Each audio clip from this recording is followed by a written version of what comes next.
There's no time limit on our. Cool beans.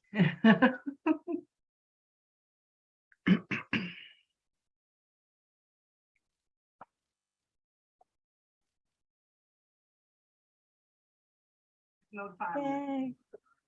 limit. Okay, yes, I see the live here. YouTube does not play around when the stream Yay. starts. I'm just checking the sound, making sure everything's coming through. Oh, can you send me the link to the live stream on the YouTube? Like, can you Yeah, you email want that me to to me? text it to you? Yes, please. Okay, let me pull that up here. Hold on 1 second. Let me get back to my Zoom interface. Thank you for your patience, everyone. Okay, wait, let me text you. Housekeeping, okay. All right.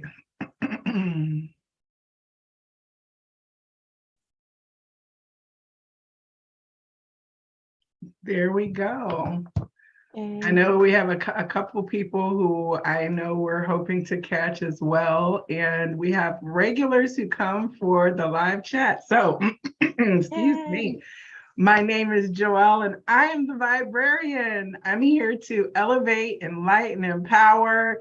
I'm doing that for myself. And when I come out here, it's to share with you. And I hope that you too will be elevated, enlightened, and empowered. This is In the Cards with the Viberarian, a weekly opportunity for me to talk all things Oracle and Tarot. And tonight I have a wonderful friend and guest who is joining me for our conversation. This is Amy Cathryn. Amy, yay! Yay! Hey, everybody. Thank you for letting me on the show. I'm so happy to be here. I'm so excited. And thank you to my moderator who's popped in. Yay, Goop Woo. Thank you so much. Hopefully the whole Good Vibe tribe will get this. And of course, whenever you catch this, it's for you. So, excuse me, my goal of this show is to share the things that I have collected in terms of cartomancy or card divination. So I am a big fan of it as a way to communicate with spirit. And Amy, I know you are also a big fan of tarot as a divination tool. Can you share a little bit about your background and what you offer? So yay, plug in here. So my name's Amy Cathryn. I'm a psychic medium. I talk to people's guides, angels, and I can also talk to loved ones who crossed over. I have studied under the Sandy Anastasi system of psychic development, the shamanic path to awaken living. I'm an Usui and essential Reiki master, and I am a tarot teacher. I teach something called the Phoenix system for psychic development.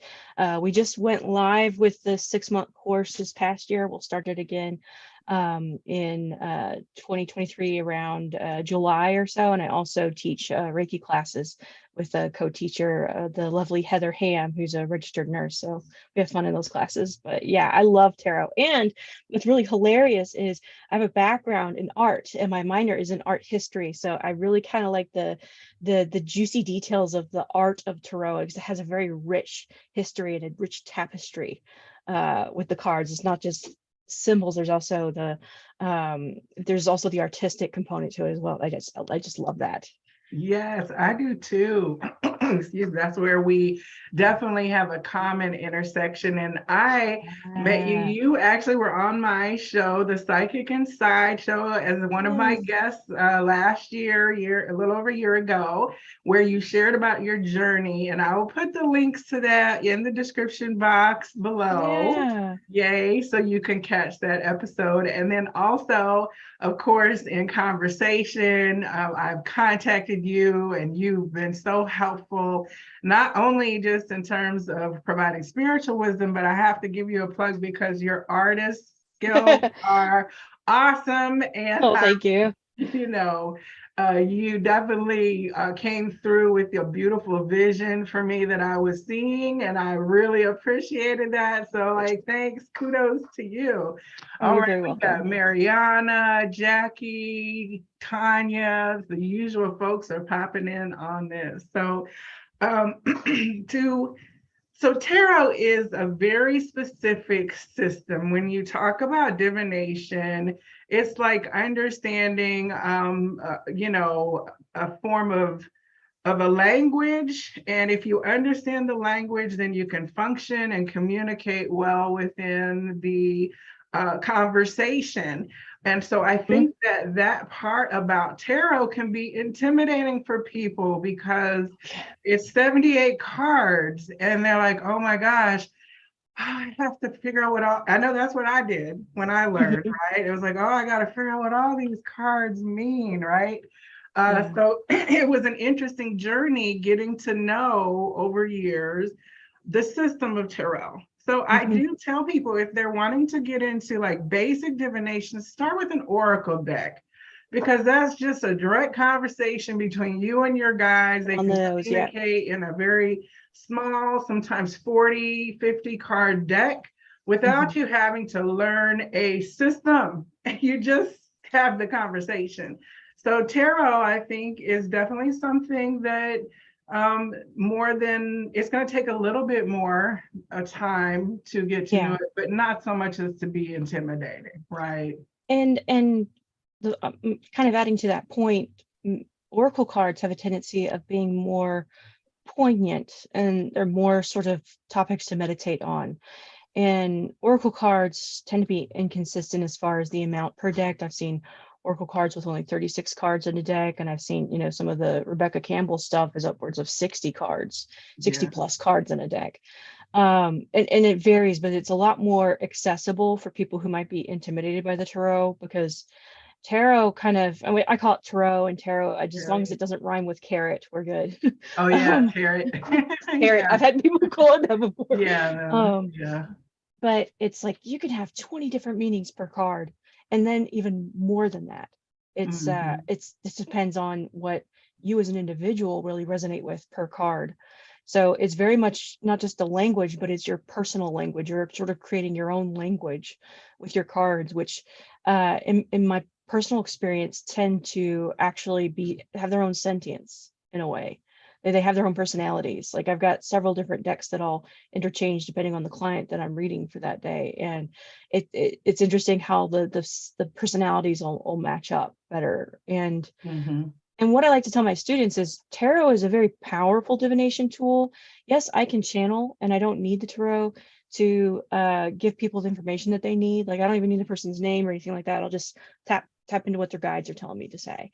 But with the tarot, it's a physical thing. It is like when you're there with the client and you're pulling out and flipping cards, the client has that physical thing because everybody's psychic. I'm not special. I just honed a skill. And everybody senses these archetypes and the power behind these symbols, even if they have no clue what they mean. Subconsciously, they're sensing it. And so there's that physical component is very, very powerful for the client, and it helps. It shows them that this is real. And I love how I'll tell the client what I'm getting from my guides. I have to close my eyes. It's like, this is what's going on. And I know my cards have my back. This has happened consistently, reading after reading. Well, I'll say something. I'm just like, I must be psychic. I guess I've got the right job, All right, I've been doing the right thing, right? I think that let's pick one tarot card because I think that is going to add to our discussion. So if you can think of one particular card that's come to your mind that's like the epitome of what we're talking about when we talk about like the symbols really being grasped right away when you look at the card. Ooh, okay. I mean, there's a lot, but like I don't know, for pentacles maybe, or not just that. I was thinking, I was floating around in the major arcana. Okay, major, yeah. I was thinking either the Hanged Man or the World. The World doesn't have a great the imagery on there. I think that the Hangman more so, because what we're gonna do is show how different artists they are depict the energy represented by the tarot story in different ways. So we're trying to kind of figure out a good card that would be like, oh, let's see if there's a variation. I think the World would wind up being very similar. I think you're right. They're very similar. And I think the Hanged Man, I really like him because he's a very powerful card. Okay, so let's, Because he and represents, Odin has been around a lot with me yeah, lately. So let's find the Hangman. So what the typical Rider-Waite deck is what you are going to see in 99% of yeah, the it's this readings. guy right here, if I could pull him up. Yes. That's And the I'll have Hangman. one And too. he's a little confusing because his direct orientation is upside down, because you can see the Hanged Man script at the bottom. Yes. So he So could be a little confusing for newbies, but I feel like he's very powerful because he's the card of awakening. He's the card of, oh, my life is based on my perception of it. So, and if anybody's in the chat, thank you everyone who's here, Jill, Christopher, Mariana, all of you. If you have any questions or comments, please chime in. I am keeping track with it. So as you said, the Hangman. So when you see this card, you definitely, I think the first time I thought that it was like maybe somebody being murdered. I didn't know anything, he's I'm one of talking the about like in misunderstood fifth or guys. sixth grade. I didn't know anything, about cards, but so it's definitely not a position of strife per se. However, the story behind the imagery that's used, one of them is rather a harsh lesson in how far we should go in order to broaden our perspective, right? Yeah. Do you want to share that story behind the Hanged Man? Well, it's Odin, and I think it's interesting that they choose to have him tied behind it with his toes, because if you have somebody hanging from a noose, then that's that can be a little jarring for people. So it's interesting that they chose him to be sort of hung by his toes, because he's seeking enlightenment. So a little bit of an art history lesson is that you see that little halo at the bottom.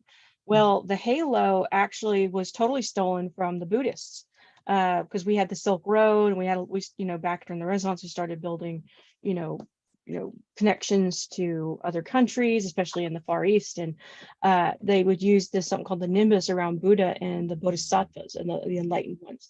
And so now we use that in Christianity, and so this is him gaining that enlightenment. And when I talk to my students about this in the second class in Tarot, we talk about the Fool's Journey, and this is that sort of ending of his connection with the social realm and going into his journey into darkness, and that part of like the Fool's, that sort of like the shadow walking, and the like working on your shadow self, and the Fool's death, metaphorically speaking.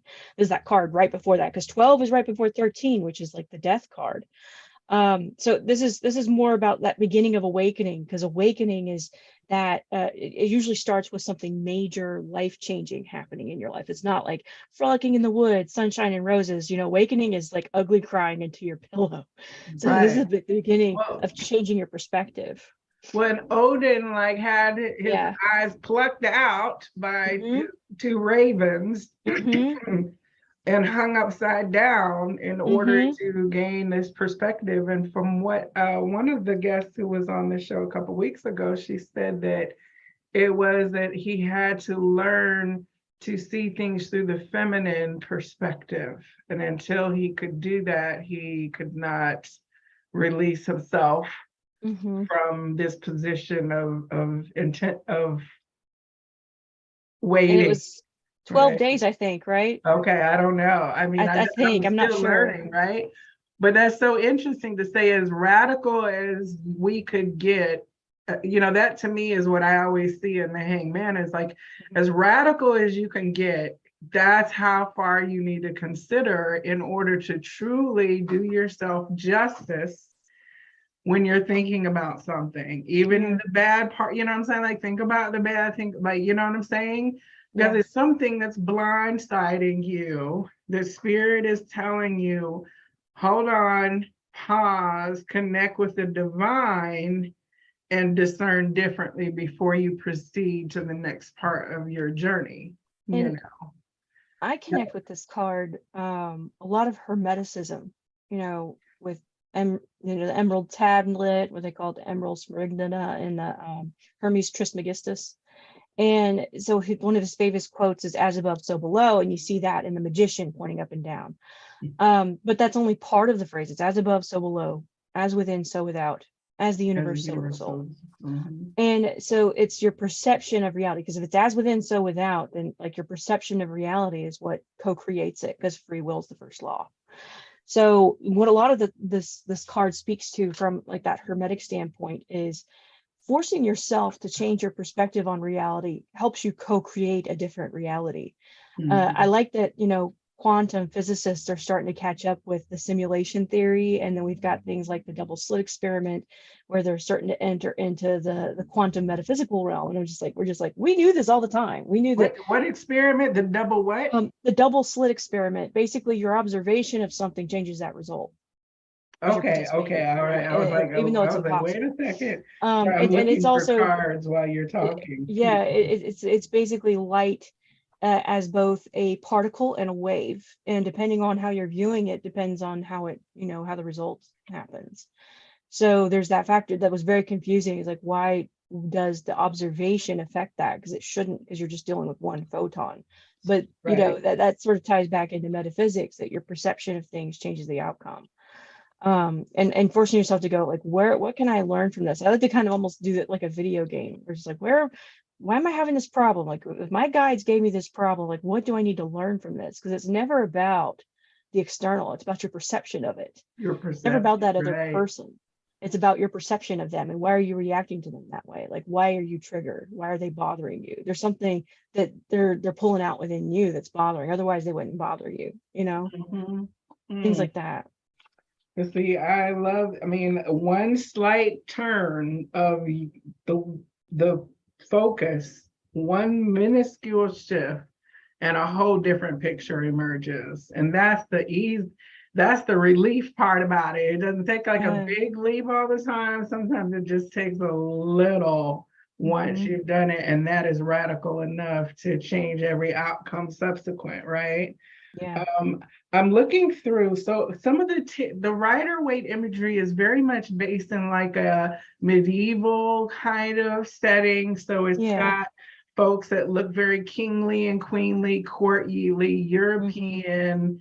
I think we can all identify with the archetypes because we had to read it all in high school. It's like Canterbury Tales or something, you know. Yeah. But so the Rider Waite deck is kind of the home-based deck. And what we've had is artists who've gone through and reinterpreted the energy of these cards in their own way based on the theme of the deck. So what I did was I pulled all my tarot decks and I asked you to pull yours that you use frequently, and we're going to show some of the cards and what they look like differently. So I'm going through my deck to find the I've got a fool, but I'm pulling the hangman, but I did find a fool, so I'm going to go ahead and pull Yeah. fool since you mentioned that as I've well. got a couple hangmans pulled out. So do you want me to show you one? Yeah, let's do Okay. it. Go So ahead. we've already talked about the Rider Waite, which is kind of the basis for others. And the next one is, this one's from the Line Strider Tarot. And I had fallen in love with this deck. But I was kind of like, I tend to waffle and be like, should I get that? It's just I've got Saturn conjunct Moon in my Sagittarius, so it's very sort of restrictive there. It's like kind of very disciplined about certain things. But a client ended up gifting it to me. I think it was for Christmas or something like that. And it's actually the reason why I love this deck so much is that there's a lot of negative space, because that's sort of, tickling my designer senses from when I used to be a designer and art director. And then also it's watercolor, which I absolutely love as an artist and a watercolorist. Mhm. And this one was a tiger, is hanging by his toe with a red thread. And I think it's interesting that in the Line Oh. Strider Tarot, they use a lot of animals, which I love because Mhm. that sort of taps into the shamanistic component of things, whereas the tiger is Right. talking about strength and power, and being ready to pounce and just coming into your fierceness. And tigers can be pretty smart too. And in India, they'll tell you about like tigers that have outsmarted people. And they'll try and sneak up from behind. So some tribes will even wear masks backwards so the tiger won't jump at them, because when they wear the masks backwards, the tiger thinks they're staring at the tiger too. So it's interesting. Somebody would like to see the card again. They want to know if Yeah, you can yeah. hold it up again and make it So let me try and closer. If hold you it up. can, it's kind of hitting Let me see if the I can do little. that. There we go. And then can you spell the name of the deck? Because it sounds It's kind of German. Linestrider, Linestrider. And I like the negative space of it because with tarot, it can be complicated with the amount of symbology that's in it. It And is I think very dense, more one so. of the reasons why the Rider-Waite-Smith deck is so successful is because it uses a lot of line work and what we call this basically the Gilded Age, that's very influenced by Japanese woodblock prints back during the early 1900s. This one came out in like very early in the 1900s, and that was when Alphonse Mucha and other Art Nouveau artists and illustrators were really sort of popular. And it was based off of, you know, the flat form, the black outlines of Japanese illustration prints from It Japan. does look like there'd Yeah. be some kanji on it or something like that. And I think that it's so successful is because the illustrations are detailed yet simple. You don't have too many things going on in it. It's more like texture if it is something going on in the background. And like with the Hangman, for example, there's not really much going on in the background. It's just gray. Or depending on the deck, it might be a slightly different color. This is the Centennial edition, so it's been color corrected. But it's very successful because you can absorb that symbolism very quickly. If you put too much and too many symbols in the card, it's sort of overpowered and you're trying to look at all this stuff in a small little space. So I like that the Linestrider Tarot has a lot of negative space because it just focuses on the actual subject. It doesn't try to detract from it too much. That's the beautiful part about the cards, right? Is that our brains each process images in a very unique way to us. So there's no wrong way when a card hits you, even if it's something that makes you giggle and you're thinking to the most crazy thing when you see it. It's okay because it's speaking like a unique coded language that is unique to your lived experience and what you've come in contact with to understand. So, you know, right. That's why you can use different decks again with your personality. So some of the decks that I have, like a cat tarot, one of the people who's in the group this evening, Kim, I sent her a cat tarot. That's awesome. She's got 2 cats, right? So I'm like, what better gift for a person who reads cards than to match the personality? And then it wasn't just every cat, it wasn't furry cats, it was like witchy cats, right? So needing to align to her personality. But 10 years ago, I could not have done that same thing in terms of shopping. The explosion of variety in artistic renderings in tarot and oracle cards, it's like 1,000-fold in the course of a decade. Yeah, and that's just a decade. Like I'd say like maybe the 1980s, especially the 70s, the spiritual community was kind of a wasteland. It was a barren wasteland. There wasn't a whole lot of books out there. You didn't have Eckhart Tolle, you didn't have Wayne Dyer, you didn't have a lot of the Abraham Hicks stuff. It was just, you know, you're just trying to shoot from the hip. And now we've got all these courses and people being able to get certifications and this and that. And tarot was always in the back, in the hidden part, like it was like this forbidden tool of the devil or something, right? You couldn't just go and be out and about with tarot cards because people were saying, what's going on, right? Especially in like the South, like in Books a Million. I remember like maybe it was about 10-15 years ago. I actually applied for a job with their corporate once. I almost got a graphic design job there, but I digress. And I went in, I was trying to find tarot cards or anything spiritual, and it's just like one little section where they got like 5 aisles of like Bible stuff. Right, and one Alabama, corner, right. And now it's like it's all over the store. You can get selenite at Books a Million. You can get like bougie crystals, you can get Palm Street books. It's like, ooh, you know. Yes. So one of the decks that I have, let's see here, I have the Dame Darcy Mermaid Tarot, which is an artist created deck, beautiful tuck box. She's down in Savannah. She's like truly all mermaid, and hers, as you said, are paintings like that she's created. Oh, beautiful. Right? Do I have it upside? I do have it upside down. I have the hangman upside down.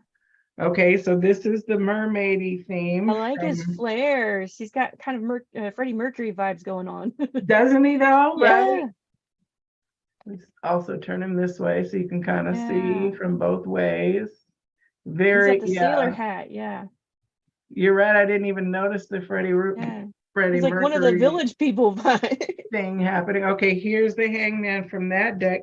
This is from the Sun and Moon Tarot. This is this particular deck. Okay, so we Yeah. see a very desert kind of tree. Mm-hmm. The colors remind me of one of Dolly's paintings.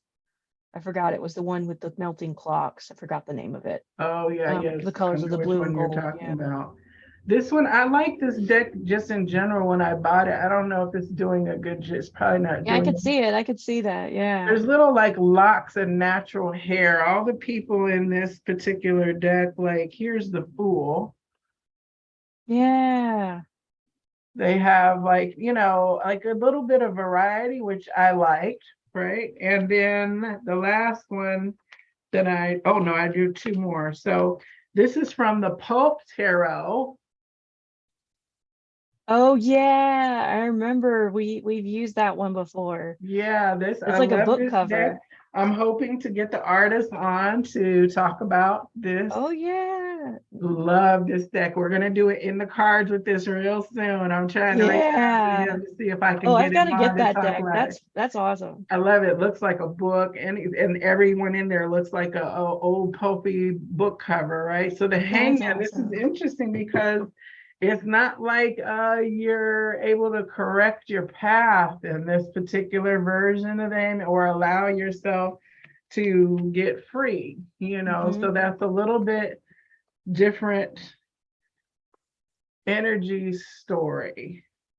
But I found that that's always necessary. Like when you're drawn to a specific deck for somebody, There's a and reason yeah, why. there's a reason Yeah. why. And that even though that archetype in one deck means one thing for you, in another deck, it's going to shapeshift a little bit. It's going to have something else that the client needs that they wouldn't have gotten from another deck. And in another reading too, you Yeah. know what I'm saying? So, okay, hey man, then I've got this, the Tarot of the Divine deck. And I saw these come across Oh on Pinterest. yeah. And so I ordered the deck when it came out. Now, this is the Hangman, and it's actually a woman. And I believe this would be what, Snow White, maybe? Yeah. Sleeping Beauty. I'm going to look up and see who it is in this. But I love this deck because they take fairy tale stories from around the world and different cultures, and Oh, they fit yeah. them to the tarot in these little Oh, artistic that's pretty. rendering. So that she's got like she's holding the diamond of like the sacred feminine. Yeah. I think, oh, Tanya said it is The Persistence of Memory by Dolly. Thank That's, you. Yeah. I knew it was thank like I knew it you. was like persistence of something, but I didn't Yes. I wanted to say time, but it wasn't. No, The Persistence of Memory. Thank you. Yay, this is Thank you Sleeping very much. Beauty, Italian fairy tale. The hangman seizes forward momentum to avoid disaster and instead favors reflection. Sleeping Beauty is a symbol of stasis. With the options of sleep or death, she chooses to wait for more favorable conditions. Upright, suspension, restriction, sacrifice, readjustment and improvement, and reversed, willfulness, useless sacrifice, rushing, thoughtlessness, and martyrdom. Yeah, I was about to say martyrdom vibes with if it was like right side up Yeah, oh, and she's got or like a upside when it's sparkle reversed. Or, yeah.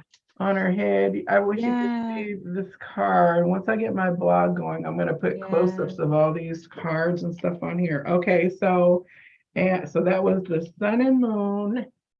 Oh, I got the Fools over here. Okay, we got the Desert Man. We've got the Sleeping Beauty. We've got the Falling Man, which I always think of that cover on New York, the story, The Falling Man. about the Twin Mhm. Towers and that People mystery falling off, yeah. person. That's like an iconic piece of journalism about 9/11 and that whole story. When I see that, that's what I see, you know. That one's very, it's very intense out of all of them, Yeah, because it's more of a having to be in this place of radical acceptance of where your direction is going. radical acceptance. Yeah, and that was the thing about the Falling Man article. For those of you who don't know, it's like, you know, when the towers were falling, there were people jumping, but there's this one person who the photographer captured that was just serenely head down, not struggling, not flailing, anything, just like going. And so they set out to try to find out who was he likely to be. And so it's a very long article about it, but that peacefulness that you talk about, like accepting what would be, you know what I'm saying, that Yeah. resonates a lot with that. So And statistically, when people, and I don't know how I know this, but I think it's because one of my teachers in college had mentioned it, that when you jump to your death via suicide, that people usually, in most cases, will scream because they regret it on their way down. mhm, So it's really interesting that he chose to be in control of his death, because it was either die by painful fire, or whatever crushing it was in the mhm. building, or in his last moments take his power back, Right, and, take the and be in power this back, place of right? just deep radical acceptance. And this guy's face does not look like, he actually looks like he's just kind of waving. He does not even Yeah, look like he's, if you saw him upright, you'd be like, oh, hey, buddy, right? yeah. What's really And then interesting is like the crowd, it's the way that they have their backs turned to us, it's almost like they're non-reactive. they're not even looking up at him. And it's No. interesting because he also has red on that root chakra underneath his undershirt, Yeah. which is just peeking out.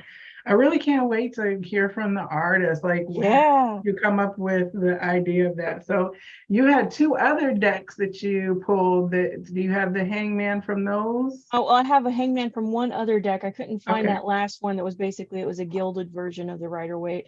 I don't know, Rider-Waite, I have a funny history with it, but I'll say that after I look at this last hangman.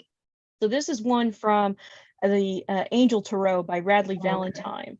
So I don't know if you could see it really well. I'm trying to make sure that the background camera doesn't, make it go invisible. But it's basically Archangel Gabriel. It's connected to Archangel Gabriel, which is interesting because Gabriel is connected to God's strength. And at first you think he's falling, but he's flying upside down. He's like deliberately like that. I like to joke that that this deck, the Angel Tarot deck, I like to call it my Virgin Buster deck for people who never had a tarot reading.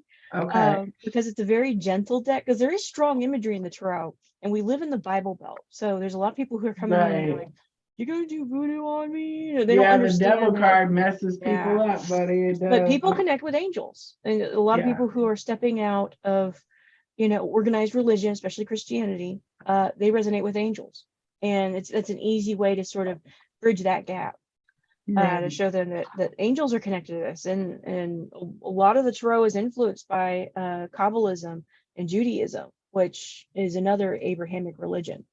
So it's not too far of a jump if you're willing to look at the history of these Right. things. Right.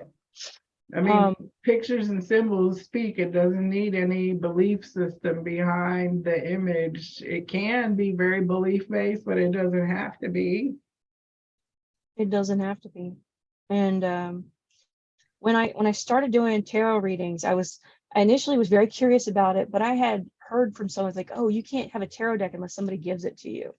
So I was like, "Oh man!" And this is back when I was living in Alabama and not very knowledgeable about any of this stuff.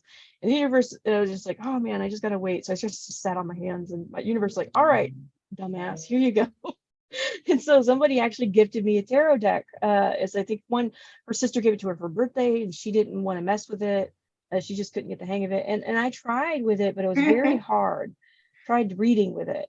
Yes, and And it we was like, know you want this yeah, terrible. We need to find a way to get one of this Amy lady here. yeah, We'll replace this for you, but can basically, you please just give this to her already? yeah.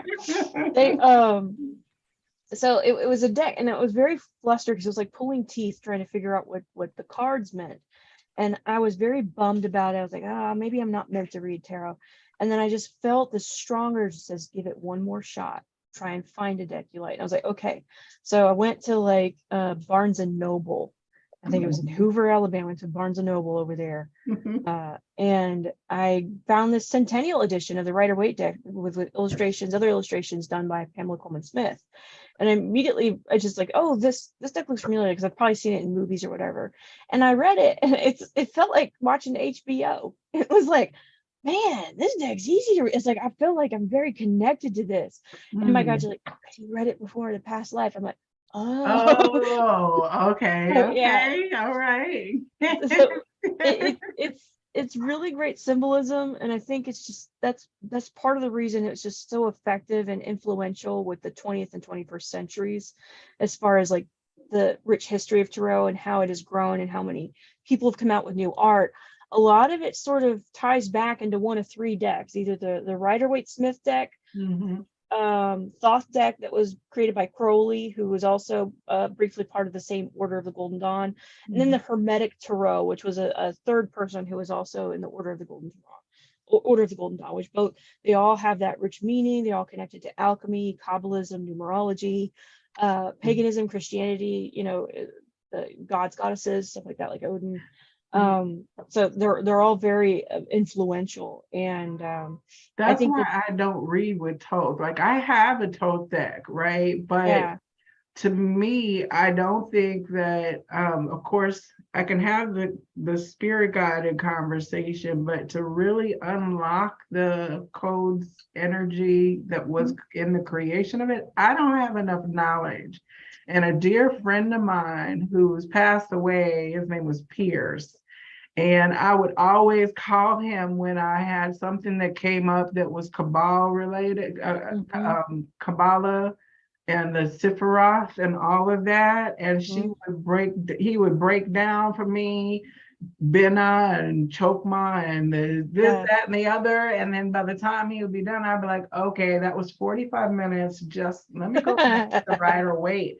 So I have it, but I feel like if you read it based on what you know about the tarot versus what you know about the Crowley, the Golden Dawn and Hermetic symbols, it's going to be a different reading. Yeah, and you got to remember, everybody reads differently. I had made the mistake starting out in my classes of going, you have to have a Rider-Waite deck, and then I realized I was really gatekeeping, which is not something that I'm kosher with. I was contradicting myself, so when I realized that, I lifted that restriction, because there's people who just can't read with the Rider-Waite deck, just like I couldn't read with that first deck. So it's important to get the deck that you like. So if you read with the Rainbow Princess Unicorn deck, then go read with that deck. Right, that deck is meant for you. Yeah, there's always a somebody that a deck is meant for. I went and pulled the spirit animal with the Animal Wisdom Tarot. We talked about how it's a variety, and look, it's got the bat, Master of Suspension. That is so appropriate, right? And the bat, it's interesting. He's got that sort of moonlight behind him, harkening The back to the halo, halo, right? But Bat Totem is all about, like, I had a dream about bats once during a time where I really had to trust my gut, and because they're not blind, but they do have poor vision but excellent hearing, and it's more about trusting that sonar, trusting what you can feel versus what you can see, and even in the dark you're going in the right direction. It's connected to that dark night of the soul. I've got another deck that I can't find that was actually signed by Stephanie Law, and she's a full-time illustrator. She did something called the Shadowscapes Tarot, which she does very, very ornate watercolors. And I was able to talk to her a little bit about it. She did a lot of research. It took her maybe a couple years to do that one. I found it's usually with artists, especially if they're full-time, takes them at least a couple years to get a tarot deck out there. Right. And tarot is different than as an artist as well. It's like if you just go through and you create visions that you receive and then bring in the channel guidance for that vision, that's one process. But if you have to understand what it is that you are trying to then artistically embody, that's like somebody putting in an order and telling you, look, your art has to do this in the end. So you don't have as much freedom, and yet you do. It's, so I can see where it'd be a different process, because you can't just willy-nilly draw something that's not going to show, that's antithetical to the energy that that particular archetype is supposed to stand for. And you're absolutely right about the energy, because it was funny. I went to Dragon Con, and there's a lot of artists and comic book artists, and there's like an art gallery, and there's illustrationists. It's basically an amazing sort of plethora of creative talent and juices going on there at Dragon Con. And in one part of the convention, in a completely different building, I was going through the art gallery, and there's this lady I stumbled upon who had some nice art, and I bought some art from her. And I noticed something that looked like a tarot illustration. She's like, yeah, I'm actually in the process of doing it. And she's like, it's taken me a couple years. She says, it's very intense. And I'm thinking, yeah, well, I'm actually, I let her know I was a tarot reader, psychic medium. I was like, yeah, it's because you're pouring your life force energy into it. That when you're doing something spiritual, you're putting your spiritual energy into it.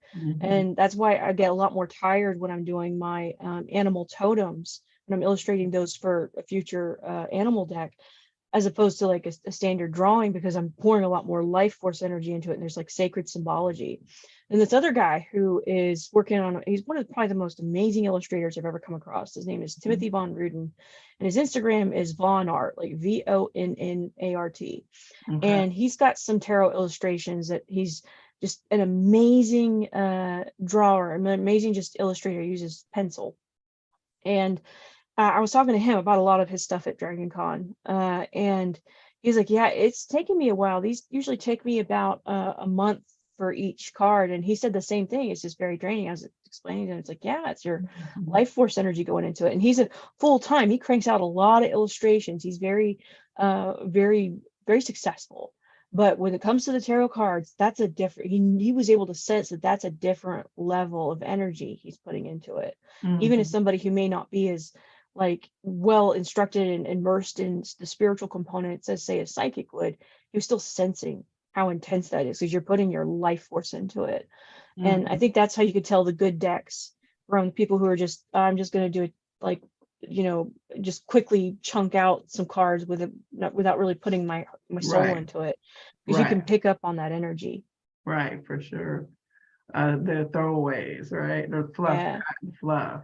And especially with thematic things, everybody's doing a theme now. But I guess, again, like somebody can derive meaning from anything, right? In terms of, even I've seen some very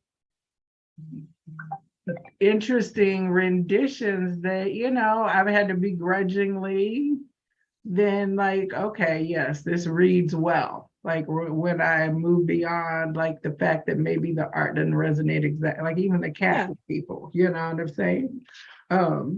I want to share from here, because this person, so the illustrations in this particular deck, which you will find, some of these are, especially the custom decks, they're illustrated by the person who publishes it, but others of them where they kind of go into a system that's part oracle and tarot, then there'll be an illustrator and an author working together to make these renditions happen collaboratively, right? So this one says, surrender, release, sacrifice, renew. Hanging upside down from the tree of life, bat rests peacefully, wrapped within velvety wings. Acutely sensitive and aware, bat guides us inward to hone perceptions, identify illusion, face fears calmly, and release the non-essential. With a strong life force and regenerative abilities, bat initiates spiritual growth and helps us to understand that darkness can be a place of power. Are you at a crossroads? Bat advises going within. Surrender to contemplative meetings between self and spirit. Suspended between worlds and conventional time frames, we open to a different type of knowing. That reminds us that appearances are deceptive. Quiet, deepened, and attuned within, our psychic abilities sharpen, new thoughts and realizations flow freely, and suddenly we feel changed. Bat's appearance indicates the potential of profound transformation. Sacrifice may be involved. Are you willing to experience your life turned upside down? Hanging with Bat is a choice that requires commitment. Receiving this card suggests wisdom through release, rebirth, and awakening. We give up control because at last we see there is nothing to control.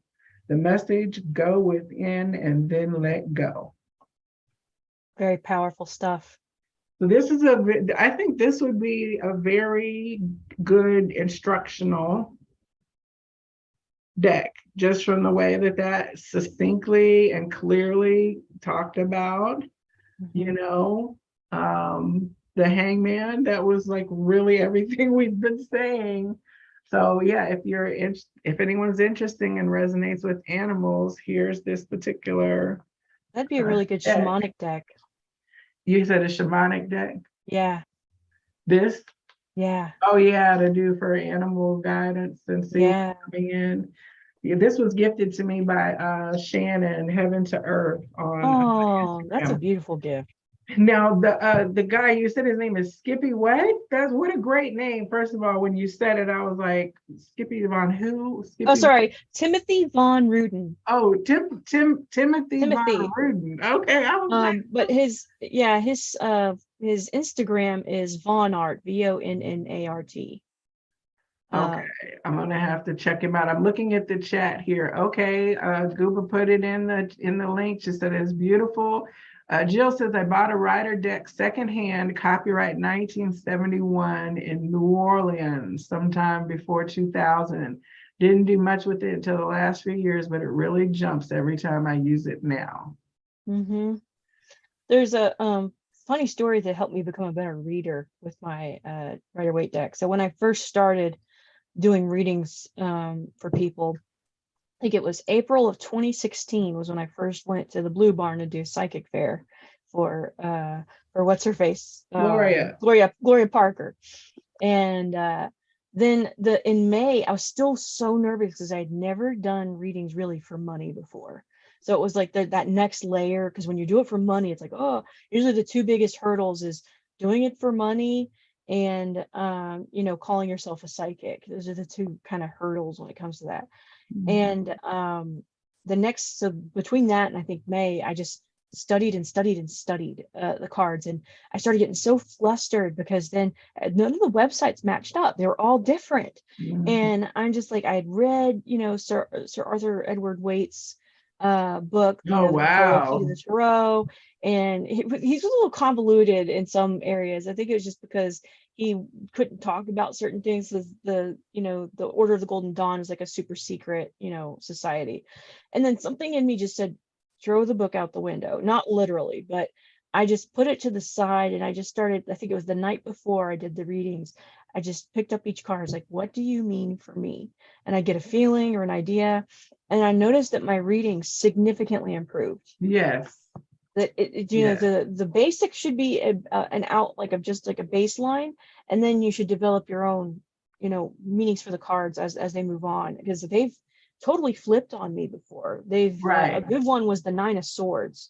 That one has a tendency of flipping on me per client, and I just got to sit back and channel. I was like, what does this mean for this client? And there's been other times where it's just where there'll be a completely different meaning than the cards meaning, but I'm getting it so strongly, I just got to say it, because I just got to be that vessel, got to be that straw to give them the best reading they can have. And sure enough, it's exactly what they needed to hear. It's relevant.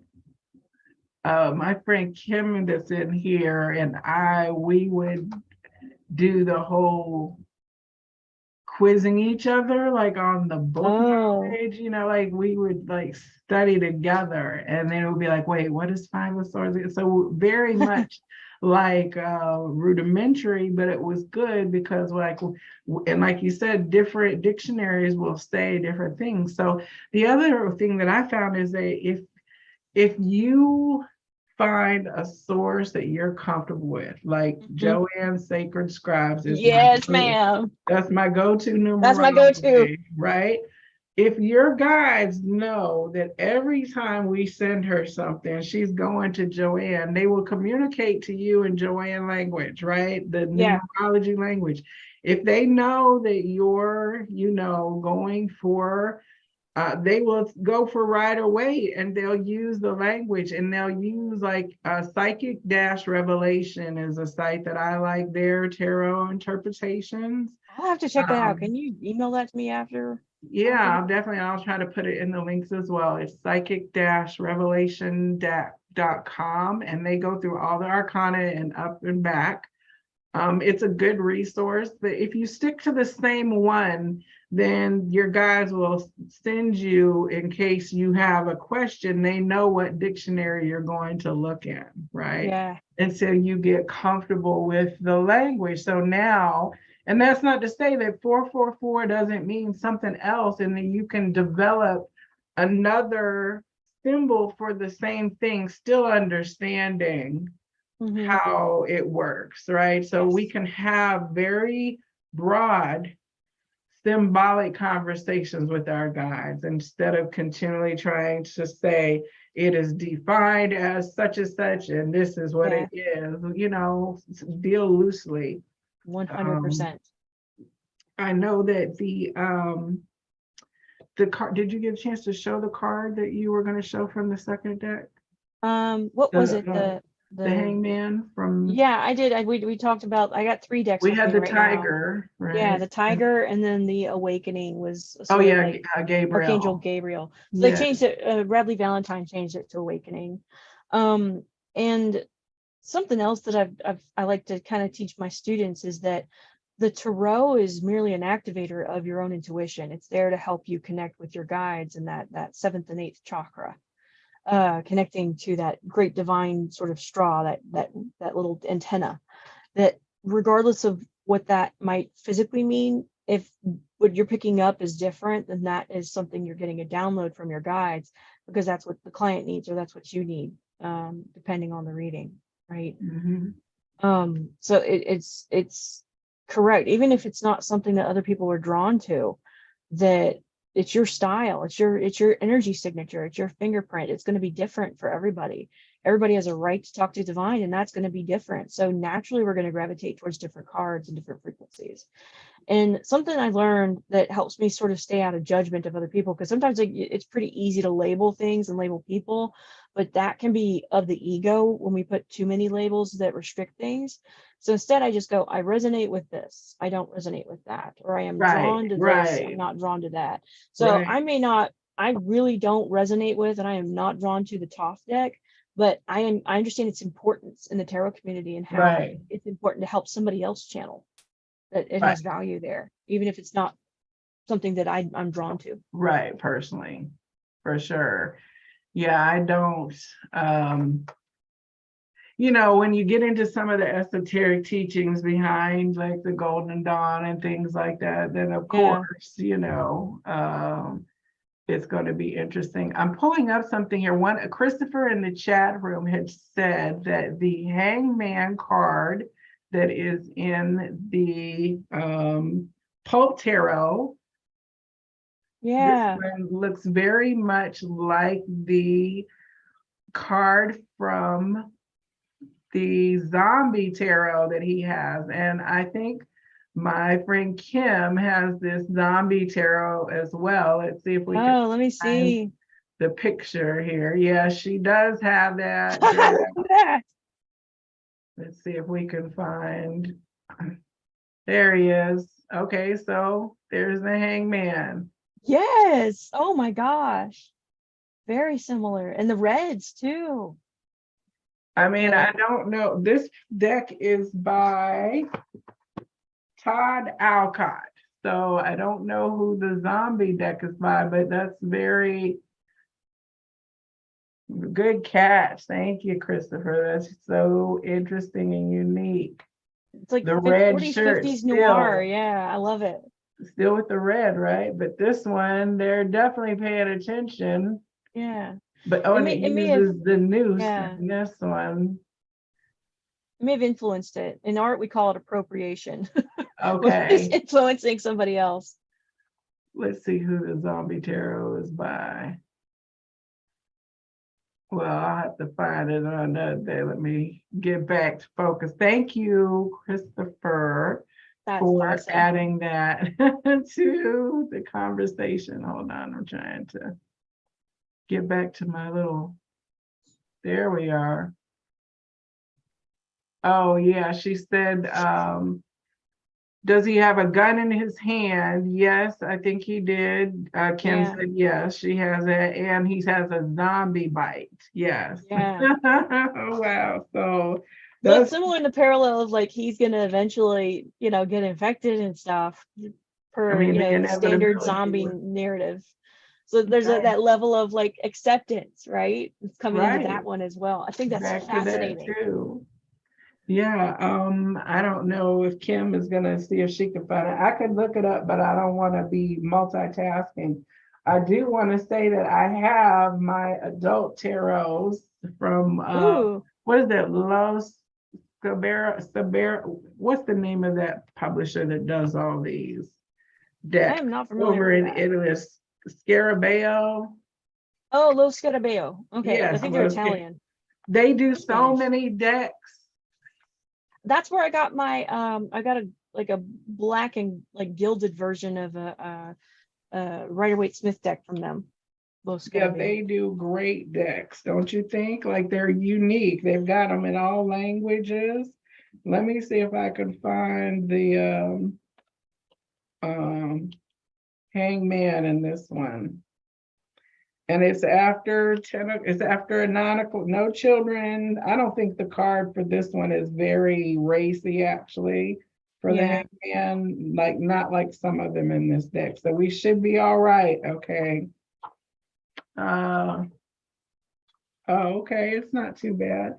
Not in this deck anyway.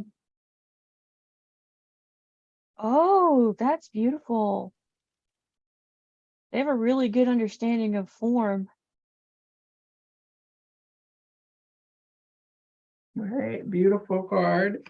And then let's find it. This is the Decameron Tarot, which is built around the stories. So it's rather raunchy. This one is a bit of a shadowy kind of deck. I don't Mm. really use it that much, because it tends to tell people's business a lot in a kind of, and I don't know that I necessarily want to be dealing with people's sexual shadow side. You know what I mean? Hmm. Not necessarily something I want to stumble into. Uh, if you want to go ahead, I can't talk it. Go ahead. Yeah. Try to find this. These are naughty images while you talk. Talk. Yeah. Talk, Well, Tara. what was another thing with the cards I was talking about? I think when you were talking about raunchy and like intense, I think it's fascinating that the deck always shows up. Like I say earlier, it has my back. So there's been clients where, and I'm sure there's readers listening where you get that client that has their hand, they're like impress me, you know, Mhm. impress me, biatch, and I'm just like, all right, fine. Let's get that Rider-Waite deck out. And sure enough, they're shuffling, and you got death, the devil, the Tower card.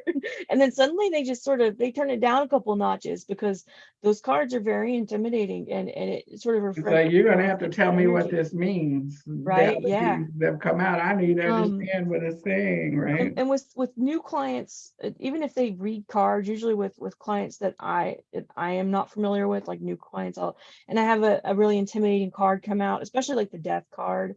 I'll be like, this doesn't mean what you think it means. I'll explain it in a second. And because people can freak out over stuff like that or get really scared because there's so much in the media and in Hollywood that really puts a bad light on the tarot and psychics. Okay, everybody. Yeah, let's see what you Children, got. What you got? please, children, look away. This is not for children. I did mark that on here, YouTube. Okay. 18 plus. Ooh. Is that a hangman? This is the hangman. I know there's a lot going on, y'all. It's fuzzy. That's hilarious. Yeah, they're busy. They're busy. There's a different perspective Everybody's doing happening. something. Everybody's doing something. Yeah, everybody's doing something. Okay, Yeah, they so are. these are the 2 after dark versions. Okay, Everybody's having fun. I think they're having a good time. And a good time was had by all. Their shoes flying off and everything is swingers, right? Okay. Yeah. No, whatever floats their boat, right? Oh my goodness. So that's hilarious. Now in the these particular decks, they do include a little kind of it's in Italian in their book. Let's see what the little book says for the hangman. The hanged woman, short-lived love, the suitors deceive themselves into thinking that their prey is all theirs unless they are happy with fleeting pleasure. Oh, that's deep. You know what that reminds me of? There's actually a painting, a very famous painting in art history that's sort of ties into a little bit. That is not as overtly raunchy, but it does sort of represent the Rococo period. It's called The Swing, also known as The Happy Accidents by Jean-Henri Fragonard. And it's this lady who's in a very, opulent Rococo dress who's swinging. There's lots of high contrast. And she's wearing this sort of peachy dress and she's swinging, and her, her spouse or fiance or whatever is swinging her in the background. Well, there's her lover is hiding in the bushes over here, and her shoe sort of flies off, and her lover can see up her britches. So it's their way of saying, like, oh, she's supposed to be with this guy, or she's with that guy, and that's all about the, the Rococo period, and who's going to bed with who, and so and so's mistress or mister. It's very interesting because it's also that hanging from the swing. So I wonder if there was any influence by that. Okay, I'm about to pull that up real quick. It's a very opulent painting. It's a very beautiful painting. Lots of beautiful colors.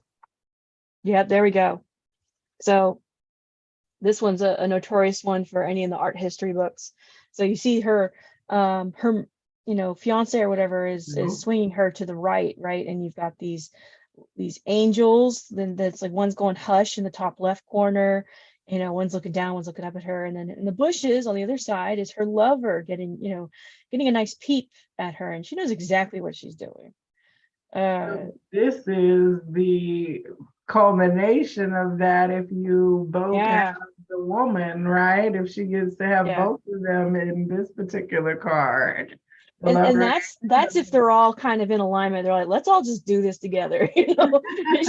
There's no secret, like so and so. It's just like, well, we don't have a problem. We got upside down pineapple parties. Let's do it. Oh, my friend says she's about to bust out her. You're gonna make her bust out her tarot cards that she had packed up, and somebody says swinging and hanging. Swinging and hanging, yeah. I mean, it does, but it gives all kinds of messages. I mean, this is, again, wonderful. Why we have different tarot decks. Right? Because they can each do something that's slightly different, and they're fun. If you like this, this is fun to me, to be able to contrast and then to see what you have and to have other decks that people use. I finally had to kind of stop myself from getting, it's very rare that I go ahead and get a tarot deck now. I have many, many more oracles because in my space, I always revert back to Rider-Waite in my mind when they project something to me. And so I'm like, that too. I find something different when I'm just seeing Rider-Waite. But decks like this, this pulp, they make me want to buy the deck because they're so artistically done so well, That is a well done deck. And there's been times where I'm looking at a card and I think back to the Rider-Waite version of it, and then I feel my guide sort of just tugging at me a little bit. It's like, no, look at the card. And I'll just sort of sit there with it. And because sometimes they'll put up a wall, because I like to, in my readings, I'm very fast paced.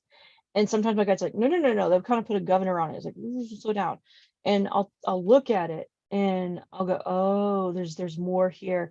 And I think that is just part of the evolutionary process as a reader, that you start off with, okay, this sort of parallels or is, adjacent to the meaning of what the book says. But then as you grow as a reader and give readings, and you end up giving hundreds of readings or even over 1,000 readings, the cards will just shapeshift, because you'll have that, as long as you're just connected to source and you know how to channel, that's always gonna make you a better tarot reader, because then you're not so much relying on the cards as you are using them to activate your connection to source. They're there as symbols that activate that connection that we all have to divine source. And that's all it is. Like, we shouldn't use the cards as a crutch. We should use them as a way to, for me, it feels like a way to validate to the client, because they have that physical, tangible object there sitting in front of them versus just what I'm saying and experiencing. And it's a very powerful tool just in that, aspect. When so many people watch readings now, like horoscopes, a lot more awareness, where people are like, well, I don't read for myself, but if you listen long enough, you're going to figure out what Eight of Swords mean. It's because most readers talk about the scenario in a way that the person is paying attention. Like if it's a Libra tarot reading, you're paying attention, but you're starting to acquire knowledge through repetition and conversation through those readings over and over again. Just, it's like picking up Spanish by turning on the Spanish, the Mexican soap operas. Pretty soon you figure out whatever they're saying, There was a guy, there's this girl rather, and she interviews her dad, who's a retired CIA operative, and she does these interviews on TikTok. It's like asking retired CIA operatives what the questions we all really want to know. And she's like, well, how do you learn a language? And he goes, immerse yourself in it. Just immerse yourself in it. Absolutely. That's how I started learning a little bit of Japanese, is by watching all these animes with subtitles. Because we tend to prefer the Japanese voice actors better, because they're much more calm, versus Americans can be a little bit, we're just louder by nature. And, I tend to get overstimulated very easily, because I'm pretty sure I got a touch of the tism. It's autism, something like that. Neurospicy. Right. Right. And so I'm just like, konnichiwa. Sumimasen, did you guys have natto? Stuff like that. Jill had a question. She said, so like the illustrator's guides lead them to see something else and or more than the rider weight, or it's just something to help you tune in to you or their guides? Yes. I think every illustrator receives, everybody who draws anything has received some kind of spiritual guidance in how to make something appear on paper. Period. Right? So if you're doodling, you're getting something from spirit. But more specifically, if you know, like the subject, like this person clearly knows magazines, like, and books, and has a love of books of this particular type, or they love doing this kind of illustration, and so they use what they know about it to merge with what they know about tarot. So yes, rider weight is expanded because that person brought their knowledge of this into the artistic rendering. So it's like the foundation with curtains and drapery, like how it's decorated is still the structure of the house, but it's made to look different and be experienced different by each artist. I like to joke, I've never seen an artist that wasn't intuitive, and I've never met an intuitive that wasn't creative. Right, because you're tapping into that the same place, that psychic visioning. Mariana says, do you find it challenging to read for people you know or for yourself? Oh, hi, Mariana. I remember you now. Okay, I'm a little slow. Thank you for tuning in, and definitely hi, Mariana. Put your Instagram out there. Okay, we got all the spiritual folks in the house who teach and work with other people, so it's great to see you. Do you find it challenging to read for people you know well or for yourself? I'll let you Yeah. answer first. Yeah, I found this, and I think this is just one of the rules of metaphysics that it's up there with, when you meet somebody who's intuitive, you might buzz a little bit and you just like you feel like you met them from a past life. In the case of tarot, as you grow as a reader, I found that when you start out, it's really easy to read for yourself and easy to read for, I think to an extent, reading for the people that you're really close to. But as you grow as an intuitive, that intuition is meant to be of service to humanity. So it's only natural that you'll begin to find it more and more difficult to read for yourself. And I tend to see students and people that I know that are either very hot or cold on this. They'll either be like, oh, it's so easy for me to read for myself. I was like, or I can't read for myself. And as a tarot reader, when I'm reading for myself, if I try to get the information immediately, it's just almost like a giant brain fart. I'm just like, it's just like system processing, and instead what I find is I'll take a picture of it and I'll walk away from it for a couple days, and then that information will still come to me. It's just going to trickle in versus that giant sort of fire hydrant of when I'm doing it for others. Because being a light worker and being a tarot reader, it is meant to be of service. This is something that's meant to be shared to help humanity grow, to spread that light, and to remind others of the God consciousness within. So if we're sitting at home and we're just reading for ourselves all the time, we're not really spreading that. So that's why our guides are like, this has to be of service. When you're finding it's difficult for you to read for yourself, that means that you're meant to be reading for others. Well, I would say I read for myself all the time. I have an app on my phone. If I have a question about something, I'll pull it up. Like muscle, some people muscle test. I tarot, right? Like I muscle show me test, yes, yeah. show me no. Show now I'll call for backup, right? When I'm like a little curious, because at that point, like my intuition is already having a separate conversation. I'm looking at tarot because I need to understand what the chessboard looks like. That's how I'm using it. Like what is the outcome if I do this, and what's the flow of energy if I do that? So it's a very predictive tool at that moment. Yeah. I've kind of separated from the intuition part. I have a hard time. I can't do that. Like when I'm looking at the tarot, I know what the card's meaning is, but I'm drawing an absolute blank of what that means for me. So I Right, tell spirit, I was like, okay, just help it kind of come to me, because I asked them to give me signs, and they'll sure enough give me signs or feelings about things, or like really clear validation. But it might take a few days. So I'll just kind of introvert, and I'll notice I'll suddenly get an epiphany, like in the middle of watching Netflix the next day. It's like, right, oh, that's right, what that meant. right, So I right, just got to kind of process it. So it's almost like it's on dial up as opposed to like broadband for other people. So I just got to be right. patient with it. I like reading for people that I know just as much as I like reading for strangers. Mm-hmm. I think that if I'm reading for a person that I have context and know about, that there's a reason that I'm reading, and it's because I do know what's Yeah. going on. So I can have a deeper, more specific conversation if I already know that you're going through blah, blah, blah, blah, blah, because we're doing whatnot, right? So, I pull the chariot reverse, then we're all like looking at our cars, like if Yeah. somebody needs to make sure that you're not gonna, what I mean, your car, all You right, get tune up. Yeah. but this for me transitioning from being comfortable, I had to get out of the friend bubble into Yeah. cold reading. And like you said, Glorious Place is a good place to do that. I was in the Psychic boot beauty camp. Psychic salon. boot camp. Right, it was definitely boot camp. You got to get your weight up in there because it's like psychic soup too, because everybody's reading around you. But Mm-hmm. uh like I said, getting the hang of it and the conversational, it gets easier and easier and easier the more you utilize the tool. So, With reading for other people that I know, like people that I'm very close to, I don't think the reading itself is hard as far as looking at the cards.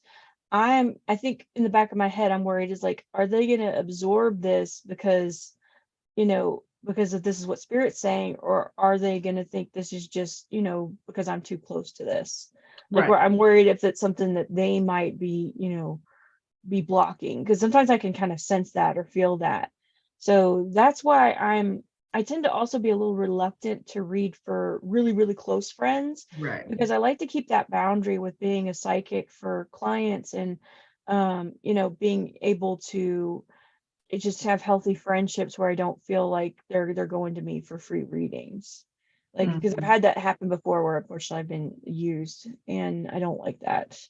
So, and usually the people that I know, most of us are psychics anyway. So like everybody in Atlanta knows everybody else. Or if you don't know them, you know Right. somebody who knows them. In Atlanta, the Right. circle's Right. small. So it's not hard to find somebody else to be a psychic. But I think if I'm super close to them, that would be a little hard, just because I know what's going on in their life, and it might come off as like a bias. Whereas I tend to read best for absolute strangers. I tend to give the Mhm. most accurate rate, because I don't know you. I don't know what you're doing. I'm probably gonna forget your name 10 minutes from now, but I'll give you Right. the reading you need. Right.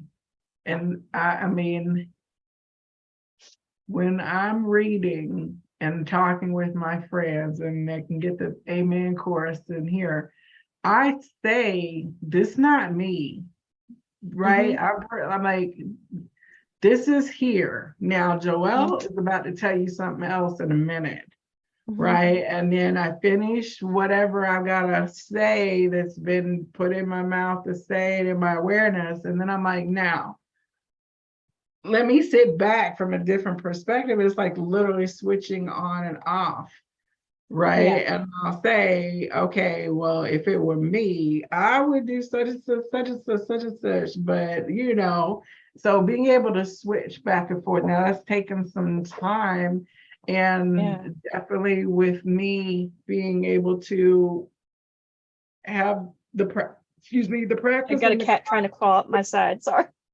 so from the client exposure and the time and all that helps, because part of what you're going to find when you first start reading for yourself and others is you're seeking validation. Like, was this reading right for you? Mm-hmm. Was it right for me? And I see the kitty, the This is my kitty. cat Freya.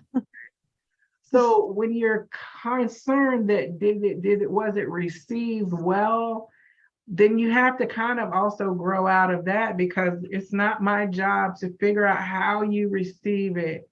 Yeah. My job is to deliver the message in the highest vibrational way. Oh, Hi, kitty.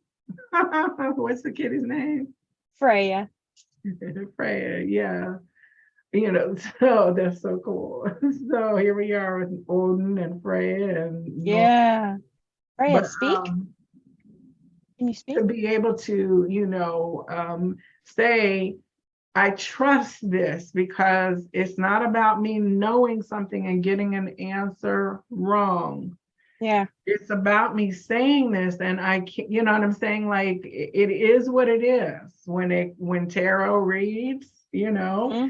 And if I began to be worried that it's not resonating with the person sitting across from me, or resonating with my friend who I'm pulling cards for, or resonate with me as I'm sitting there looking at the Eight of Swords, and I'm like, damn, right? So, right.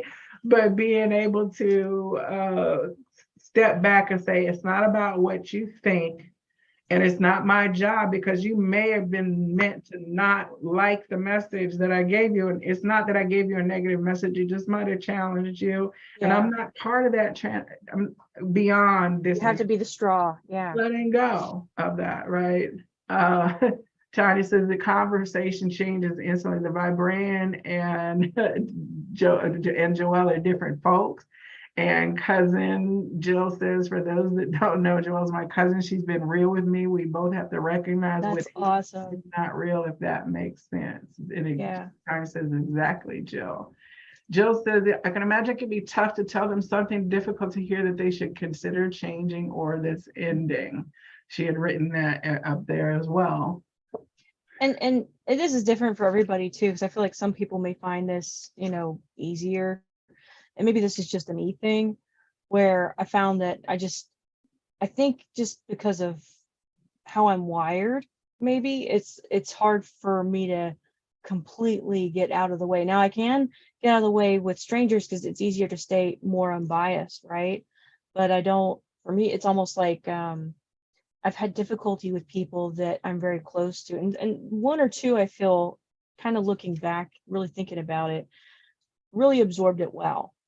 But sometimes it's just almost like they get a reading and I don't feel like they're absorbing it as much as they should. Or it's only meant to kind of come at them at some level when I'm used to it going at, like, connecting with them on a deeper level, if that makes sense. Yeah. But I mean, I think that that's also a testament to you and how amazing you can sort of compartmentalize yourself in a reading. Well, it's just how I've been taught. And what, Yeah. the Libra, I've been, Yeah, that balance. Yeah, that makes been sense. opinionated in a bad way, and I had to get good therapy, to learn how to not be like overly controlling about what I think is right. And that took me years to get to before I even got to Yeah. reading tarot, which is helpful. One thing that I will say is that people always, there's a fear thing. Oh my God, I don't want to know if I'm about to die, is what a lot of people think. And as a reader, I know that I'm not exactly comfortable in a reading when, like, the Three of Cups, the Seven of Swords, the Nine of Swords, the Four of Pentacles, and the Chariot reversed and the Tower come up. I'm like, somebody's cheating and how to go, right? So to tell somebody something that clearly you can see is a challenging situation, I've told people, like, that I didn't see it working out well in the meeting they were going to have with their supervisor the next day. It was King of Swords reverse, it was like really harsh. And 2 days later, she said they fired me. Like, yeah, you don't want to necessarily have to do it, but spirit would not have us be unawares of these things, and knowing in advance a little bit that something is about to happen can really go a long way towards you dealing with it rather than being blindsided, right? And it's really beautiful you mentioned the Tower card, and I feel like that's really appropriate, like, say when you're going through like a work change, right, and you're getting fired. But the Tower, for example, isn't destruction for destruction's sake. It's a very scary card, but it's destruction because something is in the way of something better. There's ego is in the way of growth. So there's sacrifice. That's part of that, the fool's journey to the underworld, right? And the 13, the death card, and then we got 14, which is temperance, and 15, which is the devil, 16 is the Tower. And until we start going into transcendence, right? And with those kind of cards, it's all about, as the fool, or the fool when he's being hung upside down in the hangman, is sacrificing, beginning to sort of sacrifice and let go of things. But that's not just for the sake of sacrifice or death unto itself. It's because there's growth there. And so, for example, when I see people getting pushed out of their job, and this is a perfect example that I see, is a more of an archetype that I've seen across many clients, and myself, where you're at a job that is really inhibiting you, that you're meant for bigger things, and you're starting to feel that, but you got to pay your bills, so you stick with this job that you don't like, that people people that you don't like, but you start your awakening process. And then, even though you've been at this job for a while, that you see people who are rejecting you, even though you've been doing the same shit like for years. Suddenly it's not kosher. Suddenly it's not cool anymore. And you're not getting along with these people. And it's because they're sensing that you're about to take off and fly, that your energy is no longer at their frequency, to the point where it gets so, it's almost like you're being birthed. It's like so much pressure being in that job, in that situation, Right. that you're, released. And it's to go to a place that's aligned with this higher vibration. So yeah, the Tower sucks. The devil sucks. The Eight of Swords sucks. Chariot reverse sucks. But it's because there's a transformational opportunity. And we go back to the hangman, it's your perception of the issue. Now, it doesn't mean be a Pollyanna positive. Grieve, process your emotions, be mad, give yourself permission to be angry and to take a day to grieve and be frustrated and throw that pity party. And then try to see where you can, as you release those emotions, start to focus on what you do want. Like always acknowledge your feelings, especially the bad ones, but also know that there's always a light at the end of the tunnel if you're willing to see it. Here's the Tower card from Yeah. This is in the Mermaid Tarot. Oh, it gives off Last Unicorn vibes a little bit. Oh yes, all hell is broken loose, right? But you see, like the fire would be put out by the tidal wave, right? Like there's a lot of imagery, just even how this is, portrayed here, right? And in this traditional Rider-Waite deck, let me see if I can pull him out of the Rider-Waite deck. And he talks about these two guys falling out. Traditionally, it's like a tower being struck by lightning, which is represents sudden changes, sudden, result. There we go. Make sure I put it back where it was. Okay, so traditional tower right here, and then you got lies and slander, falling out. And it's a tower that's not built on bedrock; it's built on sand. And then you've got the yods here. So sometimes in my card, classes, I'll have people touch the yods, which are this one of the symbols for God. It's a holy fire, as opposed to other parts of the card, and you can feel the difference energetically. So it's like it's that divine intervention is what it is. And destruction, nobody loves change. Or we as humans are just wired by nature to be in patterns because patterns are safety. Right, make it the same. But awakening is the opposite of that. It's growth, which means you have to come outside of that comfort zone. Right. So the tower is a very scary card, but when you look at the purpose of it, from a higher perspective, this is forcing me out of something where my ego has, made me stuck in, right? This is the one I really like, that one. And the waves coming up is what's got the fire and the tidal wave and the people trying to figure their stuff out. If you hadn't been chucked out of the tower, then you would have got drowned by the water and the fire. Yeah, it's like everything, which is worse. Like, if not for, it's always the silver lining to the tower. Like you said, the falseness of building something on a structure that we feel is solid, but it's not, and it must go, right? So how easily we either do the reverse tower and kind of handle that first before it gets to that point of pressure. Please talk about the tower. Reminds me of in that show Wipeout, where the people are on the obstacle course. Oh, what's that? That's the tower from the Line Strider Tarot. Okay, what are we looking at there? It's like a pagoda tower, and it's also be struck by lightning. And then you got people, like lots of people falling out. It's like the tower is cracking. I know it's the like tower there's a king, in the Pope Tarot is like Towering Inferno from back in the day, back in the day as well. And so it is very, I see what you're talking about. It's very Japanese watercolory. Yeah, and the Japanese were the ones who technically invented watercolors. Oh, okay. Well, I guess that's why it's screaming at me that that's where it is. I don't even know art stuff like that, but I got it. That's why some of the really good watercolors are Japanese, like Holbein. I love Holbein. I've got a lot of my watercolors are Holbein. And then I'm also a Daniel Smith kind of girl. They've actually got, fun fact, Daniel Smith watercolors. So if you love crystals, like me, they've come out with watercolors with powdered crystals in them. So they got one that's got amethyst. It's literally like amethyst, where you could use purple as a watercolor that's actually from crushed amethyst. Oh my gosh. Yeah, I like a lot of different, I think aventurine too. Really cool stuff. But this is the tower card in the Angel Tarot. It's a very come on. It's very, like, there you see an angel. I think it's Archangel Chamuel. Let me see if I can, there we go. And there's a faint tower, like a glass tower in the background, but it's sort of harkening back to that Rider-Waite. But it's one of those very challenging cards for people who've never really experienced a tarot reading before. I'm not going to necessarily whip out my Rider-Waite deck for them, because that can scare them away from the spiritual growth, right? So it's important to sort of ease them into it.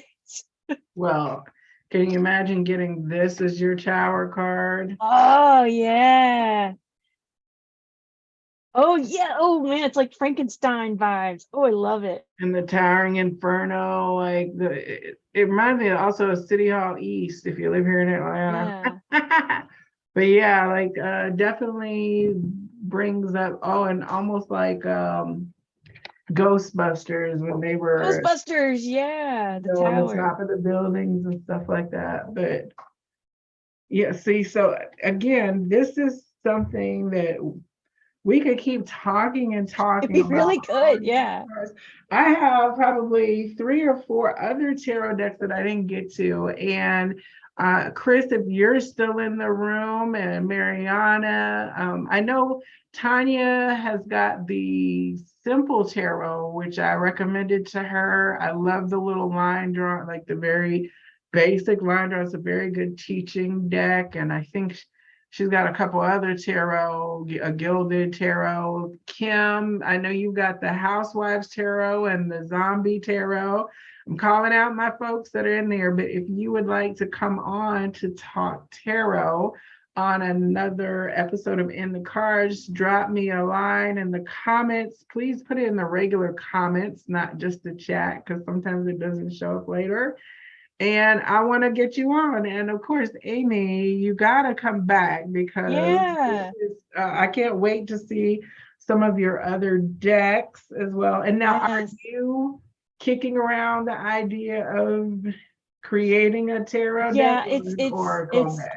it's on the goal list for the next, 5 to 10 years. I Okay. really want to finish this Oracle card deck first because, quintessential Aries fashion, Aries is notorious for starting stuff but not finishing it. And, with that Sag moon, and I'm also Libra rising, I want to finish it. I want to kind of like temperance that. So I really want to focus on getting, especially now that my psychic development system is kind of off the ground and I'm not having to like hyper focus on that like I did for the majority of last year. I'm really going to be able to sort of immerse myself and have more time to immerse myself in my art more this year. Oh, So wonderful. next animal totem I'm working on is wolf totem. So we'll see how that Oh, and goes. what's your, what is it, amycathryn.com? Yeah, amycathryn.com. So it's amycathryn.com. I want to show your store. Where are It's on my there's your website in the art art shop, shop. right? Yeah. I'm about to show that on our little screen here. Some of you in the room don't go shopping because I already have things on your list. Yeah, that owl one, I love that. And you can get that in what I basically do. I used to do graphic design and I used to work for print shops. So I want to make sure that the prints are the highest quality. So when you're getting a print, it's on watercolor paper. It's used like a process called Ziclé, which Mhm. means to spray in French. And it's one of the best print processes out there. So it looks just like the original. I've also got some accessories, so you can get some of the animal totems on blankets. So in Yes, the art drop down menu, uh, yeah, I've got blankets, I've got backpacks, I've got water bottles, I've got cell oh, phone covers. I want to get her. Yeah, Yes, so I missed getting some of these for Christmas last year, so people will get an opportunity to get them. Oh, I see you had temperance down here. yeah, that's the original. Oh, beautiful. So yes, and you're at Forever and a Day for private readings up Yeah, in for in-person Stock. readings. Are you there? What weekends are you there? I'm there every Tuesday, Friday, and third Saturdays. Okay. I'm also doing Teen Tarot there, which is sort of it's a basically a metaphysical mixer because I had people who graduated from my tarot classes, and they're like, "Well, now what? I want a community." And so I was like, "All right, that's sort of a sign from spirit." And now every first Saturday we sort of just get together and we have food and drinks and not the alcoholic kind, it's like tea and teacups and Right. just basically just get to chill, and you don't even need to read cards. It's just a community to talk with people who are metaphysical and curious and help answer questions for new people. And help, practice as somebody who's a psychic or doing readings, and you can practice with other people and build a network, build a community. Yes, I love it. It's a little far up Yay. there for me, but I've had Yeah. opportunity to catch you around, so I'm gonna make that trek up there one day. It's right off of 575, so it's not I too far from the know. highway. Oh. And we've had everybody say thank you, Amy. Thank Appreciate you it. It was guys. Thank you great. guys. This is Christopher, fun. first time being here. Great chat. So happy. Thank you, Christopher. I'm glad you were here. I'm here every Yay. Wednesday. And Christopher and Mariana, thank you guys. yes, and for Tanya, Kim, the whole roll call, Jill, everybody, the usual suspect. I know at least Jackie. Yes, thank you. I know there'll be at least 2 people who are going to catch this on the replay, but they couldn't make it and message me. And we will be back. Amy, thank you so much. No, thank you. That was so fun. With us, and thanks for hanging out with me. Thanks for hanging out. Thanks for hanging out. Talk about the hangman and the hanged woman and these and hang Freddie Mercury. Freddie Mercury, right? Oh, that was so great. So namaste, everyone, and say, oh, thank you. We had Dawn, owner of oh, okay, yes. Chris, okay, yes. So Holistic Health and Wellness, the metaphysical shop up in Marietta. That's where I read third weekend of the month. And so folks are popping in because Dawn is awesome and we meet a lot of cool people there. And Dawn also has a collection that she curates very specifically. It's not just run-of-the-mill cards. So she has some very interesting tarot decks if you're up in the Canton Road area, since you're up there. Stop in and check her out as well. So thank you, everybody. It's nice to see the Good Vibe Tribe together as community. And I see all the folks still now, they're all chatting. Thank you, Kim, coming from Florida. And I'm pretty sure Helen from Australia is going to pop in at some point as well.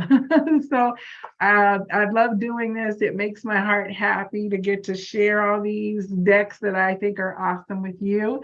And I will see you on next week on In the Cards with the Viberarian. All right, everyone. Thank you. Bye. Namaste.